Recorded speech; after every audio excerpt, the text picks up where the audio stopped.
नमस्कार दोस्तों, मेरे मंच अभिसार शर्मा पर आप देख रहे हैं ये खास शो। एक बार फिर मेरी आप सबसे अपील कि मेरे इस चैनल को सब्सक्राइब कीजिए, उस बेल आइकन को दबाइए ताकि जैसे कोई शो करूं सीधे आपके मोबाइल फोन्स तक पहुंच जाए। और आज हम चर्चा करने वाले हैं, नवाब मलिक ने करारा जवाब दिया है महाराष्ट्र के पूर्व मुख्यमंत्री देवेंद्र फडणवीस को। उन्होंने आरोप लगाया है देवेंद्र फडणवीस पर कि उनके अंडरवर्ल्ड और अपराधियों के साथ सांठगांठ थी। उसकी चर्चा मैं बाद में करूंगा क्योंकि देवेंद्र फडणवीस ने भी उन पर गंभीर आरोप लगाए हैं। मगर उससे पहले दोस्तों, मैं आपके सामने एबीपी न्यूज चैनल की एक अहम पड़ताल पेश करने वाला हूं और उससे पहले मेरे कुछ सवाल। देश के गृह मंत्री अमित शाह आखिर समीर वानखेड़े के प्रति नरमी क्यों बरत रहे हैं? बार बार यह प्रमाण सामने उभर कर आ रहे हैं कि समीर वानखेड़े ने इस मामले में कथित वसूली की। उनके साथ जो लोग जुड़े हुए थे वो लगातार वसूली कर रहे थे। बार बार यह प्रमाण सामने उभर कर आ रहा है कि समीर वानखेड़े गवाहों से खाली पन्नों पर दस्तखत करवा रहे थे, जो अपने आप में एक अपराध है। फिर मैं समझना चाहता हूं कि देश के गृह मंत्री अमित शाह समीर वानखेड़े पर नर्म क्यों हैं। मैं जानता हूं कि आपकी नाक इतनी बुरी तरह से कट रही थी कि आपने कम से कम उस मामले से उन्हें हटा दिया। अब उस मामले की सीधी जांच नहीं करेंगे समीर वानखेड़े। मगर अब मैं आपको बतलाना चाहता हूं दोस्तों, एबीपी न्यूज ने क्या पड़ताल की। आपके स्क्रीन पर एबीपी न्यूज ये व्हाट्सएप के स्क्रीनशॉट्स पेश कर रहा है। पूरे स्क्रीन पर देखिए दोस्तों, इसमें आप देख सकते हैं कि एबीपी न्यूज ने कुछ लोगों की तस्वीरें पेश की हैं और उनकी पहचान छुपा कर रखी हुई है। क्या आप जानते हैं ये क्या तस्वीरें हैं? बकौल एबीपी न्यूज, ये शख्स किरण गोसावी ने प्रभाकर सेल, जो कि उस मामले में गवाह था, वो प्रभाकर सेल जिसने अपने लिखित गवाही में, जो इसने अपने रिटन एफिडेविट में यह लिखा कि किरण गोसावी और सैम डिसूजा शाहरुख खान से 18 करोड़ की वसूली कर रहे थे और उसमें से 8 करोड़ किसके पास जाने थे? किसके पास जाने थे? समीर वानखेड़े के पास जाने थे। प्रभाकर सेल ने एक और धमाका किया दोस्तों। उसके रिटन एफिडेविट में उसके व्हाट्सएप चैट्स का भी जिक्र है और जैसे कि मैंने आपको दिखाया, कुछ चेहरे दिखाए गए। किरण गोसावी ने इस व्हाट्सएप चैट में प्रभाकर सेल से कहा है कि मैं तुझे 10-12 तस्वीरें भेज रहा हूं, इन पर नजर रखना, हमें इन्हें गिरफ्तार करना है, इन पर हमें दबिश डालनी है। इसका अर्थ क्या हुआ दोस्तों?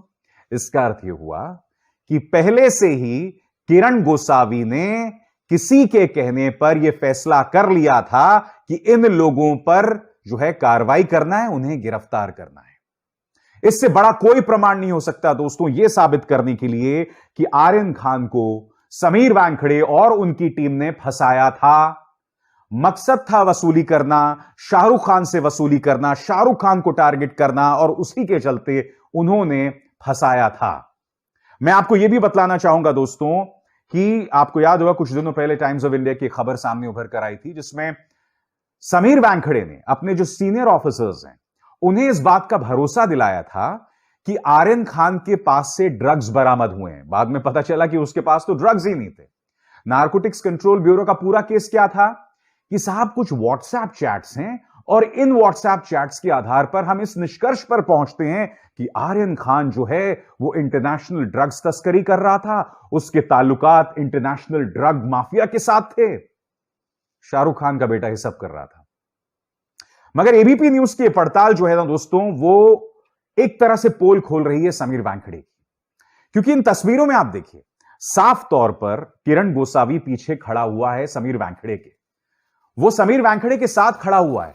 साफ तौर पर पता चलता है कि समीर वानखेड़े का खास था किरण गोसावी, और वही किरण गोसावी 10 लोगों की तस्वीरें भेजता है प्रभाकर सेल को कि हमें इन लोगों पर दबिश डालनी है, इन पर एक्शन करना है। बताइए बताइए, ऐसे सिंघम काम करता है क्या? ऐसे फर्जी सिंघम काम करता है? ये सिंघम नहीं है, ये कायर है जो सिर्फ वसूली करना जानते हैं, जिन्होंने पिछले साल रिया चक्रवर्ती की जिंदगी बर्बाद करने की कोशिश की, दीपिका पादुकोण को टारगेट किया, श्रद्धा कपूर को टारगेट किया, सारा अली खान को टारगेट किया। ये सिंघम की हरकतें नहीं होती हैं दोस्तों। बात यहां नहीं रुकती। एबीपी न्यूज ने अपनी पड़ताल में एक और बात कही है। इसके मुताबिक जब Prabhakar cell narcotics control bureau के दफ्तर जाता है तो उससे 9 पन्नों पर दस्तखत कराया जाता है और उन 9 पन्नों पर कुछ नहीं लिखा होता, ब्लैंक होता है। मगर यह खबर आप बहुत पहले से जानते होंगे। एबीपी न्यूज क्या बता रहा है मैं आपको बताता हूं। एबीपी न्यूज की इस पड़ताल के मुताबिक खुद समीर वानखेड़े ने प्रभाकर सैल से कहा कि तू दस्तखत कर दे। मैं कह रहा हूं ना, दस्तखत कर, दस्तखत कर, दस्तखत कर। इस तरह से समीर वानखेड़े प्रभाकर सैल से जो खाली पन्ने हैं उस पर दस्तखत करवा रहा था। फिर सवाल पूछना चाहता हूं, समीर वानखेड़े कायदे से अब तक इसे निलंबित कर देना चाहिए था, उस मामले से हटाया जाना काफी नहीं है। यह आदमी आखिर 2008 से मुंबई में क्या कर रहा है? फिल्म निर्देशक अनुराग कश्यप ने बाकायदा एक इंटरव्यू में कहा था कि समीर वानखेड़े एक अरसे से बॉलीवुड को परेशान कर रहा है, क्योंकि कुछ ऑफिसर्स जानते हैं कि अगर आपको पैसे की उगाही करनी है तो बॉलीवुड से बेहतर कोई जगह हो नहीं सकती है। अब ये समीर वानखेड़े कर रहे थे नहीं कर रहे थे वो तो खैर जांच के बाद पता चलेगा, मगर आपके सामने बाकायदा प्रमाण है। प्रभाकर सैल की लिखित गवाही, वो व्हाट्सएप चैट्स जो अभी अभी एबीपी न्यूज ने आपको दिखाया, जिसमें साफ तौर पर लिखा हुआ है कि प्रभाकर सैल को समीर वानखेड़े के खास किरण गोसावी ने 10 जो हैं फोटोज भेजी थी कि हमें इन लोगों को गिरफ्तार करना है। यानी कि आपने पहले से फैसला कर लिया था कि धन्ना सेठों के बच्चों को या उनके रिश्तेदारों को टारगेट करना है। बताइए बताइए। और दूसरी तरफ क्या हो रहा है दोस्तों? दूसरी तरफ भारतीय जनता पार्टी किसी भी कीमत पर इस मुद्दे से ध्यान भटकाने का प्रयास कर रही है। वो गड़े मुर्दे उखाड़ रही है और फिर उसका पलटवार भी नवाब मलिक कर रहे हैं। कल देवेंद्र फडणवीस एक प्रेस कॉन्फ्रेंस करते हैं जिसमें वो कहते हैं कि जो आदमी मुंबई बम धमाकों में गुनहगार था उससे संपत्ति खरीदी नवाब मलिक के परिवार ने। क्या कहा देवेंद्र फडणवीस ने, आप सुनिए। दाऊद के फरार होने के बाद ये जो उनकी बहन थी हसीना परकर, या जिनको हसीना आपा कहा जाता था, इनके नाम से संपत्तियां जमा होती थी और इन संपत्तियों को जमा करने वाला ये सलीम पटेल होता था, इसके नाम से पावर ऑफ अटर्नी ली जाती थी।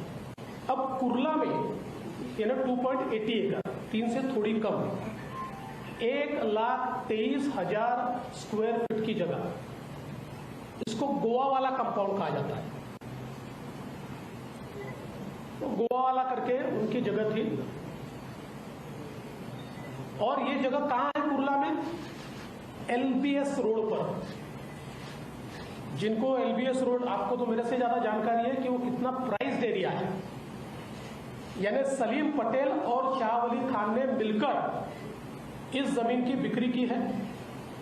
बिक्री किसको की है?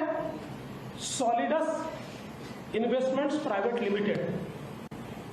ये Solidus investment private limited company है नवाब मलिक जी के परिवार की। मैं फिर कहना चाहता हूं, आप 5 साल मुख्यमंत्री थे, ये जानकारी आपने पहले सार्वजनिक क्यों नहीं की अगर ये इतनी धमाकेदार जानकारी है? बताइए बताइए। और दूसरी तरफ नवाब मलिक भी उन पर हमला बोल रहे हैं। नवाब मलिक ने आज क्या क्या कहा मैं आपको पढ़ के सुनाना चाहता हूं। महाराष्ट्र के मंत्री नवाब मलिक ने बुधवार को एक बार फिर प्रेस कॉन्फ्रेंस कर राज्य के पूर्व मुख्यमंत्री देवेंद्र फडणवीस पर निशाना साधा है। नवाब मलिक ने पूछा कि देवेंद्र जी, आपने मुख्यमंत्री रहते हुए अंडरवर्ल्ड से जुड़े लोगों को सरकारी कमीशनों का प्रमुख क्यों बनाया? पहला दागी मुन्ना यादव, जिसे कंस्ट्रक्शन बोर्ड का अध्यक्ष बनाया।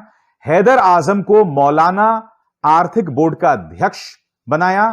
क्या वो बांग्लादेशियों को मुंबई में बसाने का काम नहीं कर रहा था? हैदर आजम की पत्नी पर बांग्लादेशी होने का आरोप है, उसकी जांच आपने क्यों रुकवाई?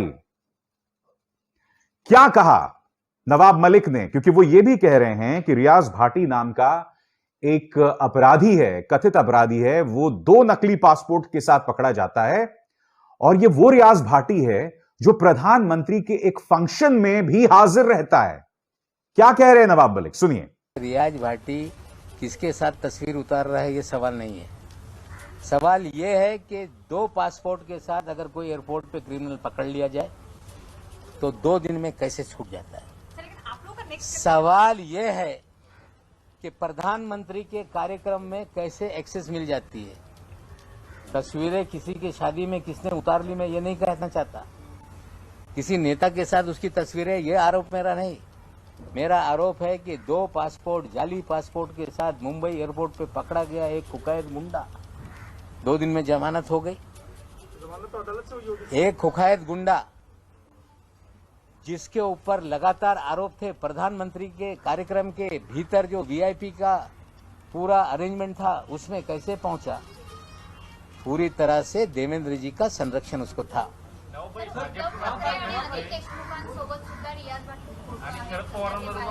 मी फोटोच्या बाबतीत आरोप लावत नाही। बोगस पासपोर्टच्या जो केस आहे 2 दिवसात कसा त्याला सोडण्यात आला।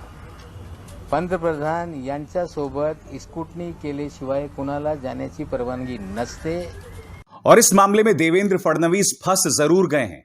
इस तस्वीर को देखिए, ये साल 2016 की तस्वीर है। बाईं तरफ रियाज भाटी दिखाई दे रहा है, बीच में देवेंद्र फडणवीस और दूसरी तरफ हैं बीजेपी नेता आशीष शेलार।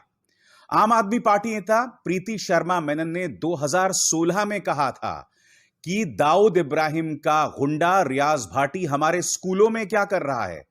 आखिर देवेंद्र फडणवीस हमारे बच्चों के साथ ऐसी नाइंसाफी कैसे कर सकते हैं। मैं फिर अपील करना चाहूंगा पूर्व मुख्यमंत्री देवेंद्र फडणवीस और नवाब मलिक से, अगर आपके पास इतने गंभीर प्रमाण सबूत हैं तो आपको सीधे जांच एजेंसीज के पास जाना चाहिए। प्रेस के सामने ठीक है, आप जानते हैं कि आप एक तमाशा कर रहे हैं, आप चाहते हैं कि आप किसी तरह से अपने प्रतिद्वंद्वी पर भारी साबित हो, इस तरह से आप ये तमाम चीजें कर रहे हैं। मगर यह बात भी सच है कि नवाब मलिक से पूरी बीजेपी जो है वो बुरी तरह से बौखलाई हुई है। हम ये क्यों कह रहे हैं दोस्तों? हम ऐसा इसलिए कह रहे हैं कि नवाब मलिक लगातार इस मामले में प्रमाण सामने उभर कर ला रहे हैं। पहले उन्होंने ये साबित किया कि किरण गोसावी एक प्राइवेट डिटेक्टिव था, आपराधिक इतिहास का आदमी था और वो रेड में था। उन्होंने साबित किया कि मनीष भानुशाली बीजेपी का एक नेता, वो रेड में था। उन्होंने साबित किया कि आमिर फर्नीचर वाला, ऋषभ सचदेवा, ये दोनों बीजेपी के नेताओं से जुड़े हुए थे और इन्हें पहले ही रिहा कर दिया गया। तो ये तमाम प्रमाण नवाब मलिक ला रहे हैं और यही वजह है कि नवाब मलिक भारतीय जनता पार्टी की आंखों की किरकिरी बने हुए हैं।